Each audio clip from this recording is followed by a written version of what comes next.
വ്രതാനുഷ്ഠാനങ്ങളുടെ പുണ്യനിർവൃതിയിൽ ദൈവം നമ്മിൽ രൂപപ്പെടുവാൻ വീണ്ടും ഒരു അവസരം ഒരുക്കുന്ന നോമ്പുകാലം.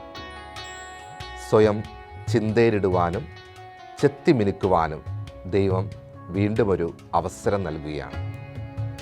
നെറ്റിത്തടങ്ങളിൽ ചാരം പൂശിക്കൊണ്ട് ഇന്ന് നമ്മൾ ഈ നോമ്പുകാലത്തിലേക്ക് പ്രവേശിക്കുമ്പോൾ ചാരമാകാനല്ല, ചാരത്തിൽ നിന്ന് ഉയർത്തെഴുന്നേൽക്കാനുള്ള ഓർമ്മയാണ് ഓരോ വിഭൂതി തിരുനാളും.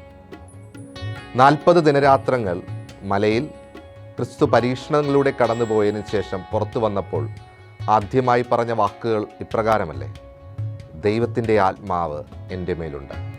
നമ്മുടെയൊക്കെ ജീവിതത്തിൽ നഷ്ടപ്പെട്ടു പോയ ദൈവാത്മാവിനെ വീണ്ടെടുക്കുവാനും ജീവിതത്തിൻ്റെ വ്യഗ്രതകൾക്കിടയിൽ നമുക്ക് കൈമോശം വന്ന ക്രിസ്തു സാന്നിധ്യത്തെ വീണ്ടും ഓർമ്മിപ്പിക്കുവാനുള്ള ഒരു കാലഘട്ടമാണിത്. ലെൻറ്റ് എന്ന വാക്കിനർത്ഥം സ്പ്രിംഗ് എന്നാണ്. നന്മയുടെ ഒരു വസന്തകാലത്തിലേക്കാണ് നമ്മൾ പ്രവേശിക്കുക. തപസ്സുകാലത്തിൻ്റെ ധന്യതയിൽ വചനം നമുക്കായി പങ്കുവെക്കുന്ന 3 ചിന്തകൾ ഇപ്രകാരമാണ്. ഒന്നാമത്, തപസ് ഒരു മലകയറ്റത്തിൻ്റെ കാലമാണ്. രണ്ടാമത്, തപസ് വിളക്ക് കൊളുത്തുവാനുള്ള കാലമാണ്. മൂന്നാമത്, തപസ് പലതും ഉപേക്ഷിക്കാൻ വേണ്ടി മാത്രമല്ല, പലതും ആരംഭിക്കുവാനുള്ള ഒരു കാലഘട്ടം കൂടിയാണ്. തപസ് ആത്മീയ മലകയറ്റത്തിൻ്റെ കാലമാണ്. ഗിരിശൃംഗങ്ങളിൽ നിന്നെയും കാത്ത് ഒരു ദൈവമുണ്ട്. ജീവിതത്തിൻ്റെ വ്യഗ്രതകൾക്കും നെട്ടോട്ടങ്ങൾക്കിടയിൽ പലപ്പോഴും നമ്മൾ ദൈവമായിട്ട് കണ്ടുമുട്ടുന്ന നിമിഷങ്ങൾ കുറഞ്ഞു വരികയാണല്ലോ. ഇത്തരമൊരു ജീവിത സാഹചര്യത്തിൽ നിന്നെയും കാത്തു നിൽക്കുന്ന ഒരു ദൈവത്തെ ചേർത്ത് പിടിക്കുവാനും മലമുകളിൽ ദൈവമായിട്ട് ചേർന്നിരിക്കുവാനും സംസാരിക്കുവാനും ആത്മീയതയുടെ നിർവൃതിയോടെ മലമുകളിൽ നിന്ന് ഇറങ്ങി വരുവാനുമുള്ള ഒരു സമയമാണ് തപസ്സുകാലം. ക്രിസ്തുവും ശിഷ്യന്മാരും മലകയറി തിരിച്ചിറങ്ങിയപ്പോൾ അവർ പ്രകാശിതരായി എന്ന് പറയുമ്പോൾ ജീവിതത്തിൽ നഷ്ടപ്പെട്ടു പോയ വെണ്മ വീണ്ടെടുക്കുവാനുള്ള ഒരവസരമാക്കി ഇതിനെ മാറ്റണം.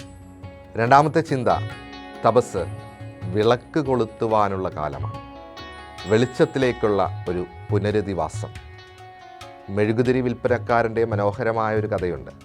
ഒരു നാട്ടിൽ ഇരുട്ടുകൂടുമ്പോൾ ആളുകളെല്ലാം ഈ മെഴുകുതിരി വിൽപ്പനക്കാരൻ്റെ അടുത്ത് വന്ന് മെഴുകുതിരി വാങ്ങുമായിരുന്നു. എല്ലാ ദിവസവും ഇത് പതിവായി തുടർന്നു പോന്നു. മാസങ്ങളും കാലങ്ങളും കഴിഞ്ഞപ്പോൾ മെഴുകുതിരി വിൽപ്പനക്കാരൻ്റെ അടുത്ത് ആളുകൾ വരാതെയായി. എന്തുകൊണ്ടെന്ന് ആരാഞ്ഞപ്പോൾ അവർ പറഞ്ഞു, ഇനി ഞങ്ങൾക്ക് മെഴുകുതിരി വേണ്ട, ഇരുട്ടിലൂടെ നടന്ന് ഞങ്ങൾക്ക് ശീലമായി. നമ്മുടെയൊക്കെ ജീവിതത്തിൽ അന്ധകാരത്തിലൂടെ നടന്ന് നമുക്ക് ശീലമായി തുടങ്ങി. നഷ്ടപ്പെട്ടു പോയ ജീവിതത്തിൻ്റെ വിളക്കിനെ ഒന്നും കൂടി ഉജ്ജ്വലിപ്പിക്കാനുള്ള സമയമാണ് തപസ്സുകാലം. ഉള്ളിലെ ദീപത്തെ തിരയുക എന്നത് തന്നെയാണ് പ്രധാനം.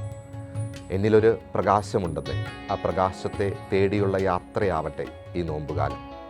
തപസ് നമുക്ക് നൽകുന്ന മൂന്നാമത്തെ വിചിന്തനം പലതും ആരംഭിക്കുവാനുള്ള സമയമാണെന്നുള്ളതാണ്. നോമ്പുകാലത്തിലേക്ക് പ്രവേശിക്കുമ്പോൾ നമ്മുടെയൊക്കെ മനസ്സിലുണ്ടാവുക പലതും ഉപേക്ഷിക്കുക എന്നതാണ്. അതിനേക്കാൾ ഉപരി ജീവിതത്തിലെ കുറച്ച് നല്ല ശീലങ്ങൾ, ജീവിതത്തിലെ കുറച്ച് നല്ല കാര്യങ്ങൾ ആരംഭിക്കുവാനുള്ള ഒരു സമയമായിട്ട് ഇതിനെ മാറ്റിയെടുത്തുകൂടെ? പള്ളിയിൽ പോകാത്ത മക്കളുണ്ടെങ്കിൽ ദിവസം പള്ളിയിൽ പോകാനായിട്ട് തുടങ്ങുക. കുടുംബ പ്രാർത്ഥന ഇല്ലാത്ത കുടുംബങ്ങളുണ്ടെങ്കിൽ കുടുംബ പ്രാർത്ഥന ഇനി മുതൽ എല്ലാ ദിവസവും ചൊല്ലും എന്നൊരു തീരുമാനം എടുക്കുക. മക്കളോടൊരുമിച്ച് ഭക്ഷണത്തിരിക്കുമെന്ന് മാതാപിതാക്കൾ തീരുമാനമെടുക്കുക.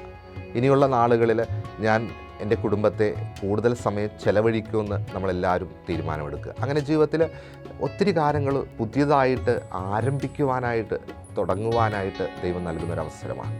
നഷ്ടപ്പെട്ട നല്ല നല്ല ശീലങ്ങൾ, നല്ല പതിവുകൾ, കുടുംബത്തിലെ നല്ല നല്ല സ്നേഹത്തിൻ്റെ നല്ല മുഹൂർത്തങ്ങൾ, ഇതൊക്കെ വീണ്ടെടുത്തുകൊണ്ട് ഒരിക്കൽ കൂടി ആരംഭിക്കുവാൻ ദൈവം കനിഞ്ഞു നൽകുന്ന ഒരവസരത്തിൻ്റെ പേരാണ് ഈ തപസ്സുകാലം എന്ന് പറഞ്ഞാൽ. അങ്ങനെ പലതും പുതിയതായിട്ട് തുടങ്ങുവാനും അല്ലെങ്കിൽ നഷ്ടപ്പെട്ടു പോയത് വീണ്ടും ആരംഭിക്കുവാനും നമുക്ക് സാധ്യമാകട്ടെ. ഒരിക്കൽ നെഞ്ചോട് ചേർത്ത് വെച്ചതെല്ലാം ചാരമായി മാറുമെന്ന് ഓർമ്മപ്പെടുത്തുന്ന വിഭൂതി ബുധനാഴ്ച. നോവും അൻപും ചേർന്നൊരു മധുര നൊമ്പരക്കാലത്തിലേക്കാണ് നമ്മൾ പ്രവേശിക്കുക. ദൈവത്തെ മറന്ന് ഒരുപാട് ജീവിച്ചില്ലേ? ഇനി ദൈവത്തെ ഓർത്ത് ജീവിക്കുവാനുള്ള സമയമാണ്. ഈ നോമ്പ് കൊണ്ട് സ്വർഗത്തിൽ നമുക്കൊരു വീടൊരുക്കാം. നന്മകൾ തളിരിടട്ടെ. ആത്മീയതയുടെ പൂക്കാലമുണ്ടാകട്ടെ നമ്മുടെ ജീവിതത്തിൽ.